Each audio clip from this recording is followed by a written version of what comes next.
If you clicked on this video, you probably want to make a conlang. This video series will go over how to make your first conlang. But what is a conlang? A conlang, an abbreviation of a constructed language. A language whose phonology, grammar, and vocabulary are consciously devised for a specific purpose, such as world building, fictional settings, or linguistic experimentation. Specifically, we will be making a natlang, a constructed language designed to mimic the way a real-world language works. And I can already hear you people typing out in the comments, actually, the term natlang refers to natural language, so your whole video is wrong and inaccurate. And to that I say, no. And to that I also say, you need to leave! Get out! Anyways, now that the real professional linguists with their theories have turned off this video, now we can get to work.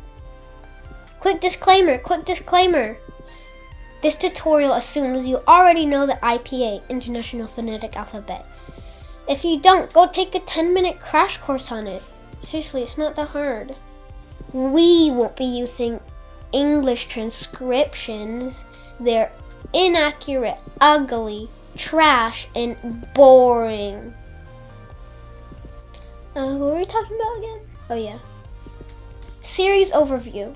Intro to conlanging and goals, this video, phonology and romanization, syntax and making words, grammar overview, tense aspect and mood, case and reduplication, actually putting grammar in the conlang, phonological evo, grammatical evo, putting your conlang into use.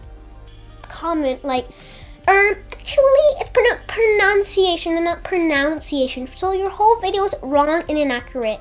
And to that I say, no. That was a rowdy intro for a conlang tutorial. Anyways, I'll try to post one of these videos every week, but I might post something different in between sometimes. See you at the next video.